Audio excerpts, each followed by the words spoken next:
প্রতিষ্ঠিত হয়ে চলছে। আমি আপনাদের মাধ্যমে অনুরোধ জানাতে চাই মহান শিক্ষকবৃন্দকে, আসুন শিক্ষার এই মহান পেশাটাকে নেশা হিসাবে আপনি কবুল করবেন। এটাই আপনার জীবনের মিশন হোক যে আপনি মানুষ গড়ার কারিগর, আপনি মানুষ গড়ে দেবেন। বলবেন যে পেটে ক্ষুধা রেখে কিভাবে মানুষ গড়ব, এই দায়িত্ব সমাজের, এই দায়িত্ব রাষ্ট্রের। এই জন্যই আপনাদের সরকারিকরণের দাবি আমরা সমর্থন করি। এটি হওয়া উচিত। শিক্ষা মানুষের যদি মৌলিক অধিকার হয়ে থাকে, তাহলে সেই শিক্ষা প্রত্যেকটি মানব সন্তানকে তার অধিকার তার হাতে তুলে দেওয়ার দায়িত্ব হচ্ছে সরকারের। হ্যাঁ, কেউ যদি প্রচলিত শিক্ষার বাইরে গিয়ে নিজের সন্তানকে আরো বাড়তি কোনো শিক্ষা দিতে চান, আমাদের কোনো আপত্তি নাই, কিন্তু মৌলিক শিক্ষাটা হওয়ার অধিকার সকলের রয়েছে। এটা ইবতেদায়ী এবং প্রাইমারি থেকে শুরু করে বিশ্ববিদ্যালয় পর্যন্ত যার মেধা যতটুকু পর্যন্ত বুঝবে তাকে ততটুকু শিক্ষার পরিবেশ দিতে হবে। আজকে একটি লজ্জার বিষয় জাতির জন্য।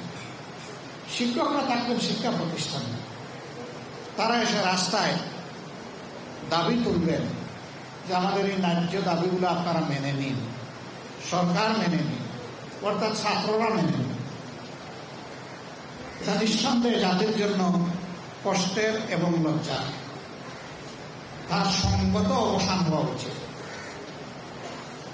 আমরা এই দাবির পক্ষে আগেই আমাদের মনোভাব ব্যক্ত করেছি। আমরা শিক্ষা সংস্কারে এই কথাগুলো বলেছি, আমরা বলতে থাকব। আপনারা আপনাদের ন্যায্য দাবি আদায়ে ন্যায্যভাবে অবিচল থাকবেন, অন্যায্যভাবে। অবিচল থেকে আপনারা সামনে এগিয়ে যান, আপনাদের সাথে আমরা আছি। কিন্তু আমি আগে যে কথাগুলো বললাম আশা করি আপনারা ভুলে যাবেন না। এবার আমার একজন মহান শিক্ষকের গল্প বলে আমি কথা শেষ করব, যে গল্প অনেকবার হয়তো আপনারা শুনেছেন, আবার শুনুন। তিনি আমার প্রাইমারি স্কুলের শিক্ষক।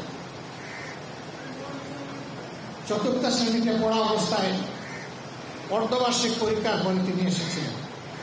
এর আগের অধ্যায়টা ছিল আমাদের বড় কষ্টের, অনেক কিছু না পাওয়া। তিনি একা শিক্ষক, 5টা ক্লাস সামাল দিতেন। 3 মাস পরে হেড টিচার এসে তার সাথে জয়েন করেছিলেন। কিন্তু তিনি ছিলেন একটু ইউনিক।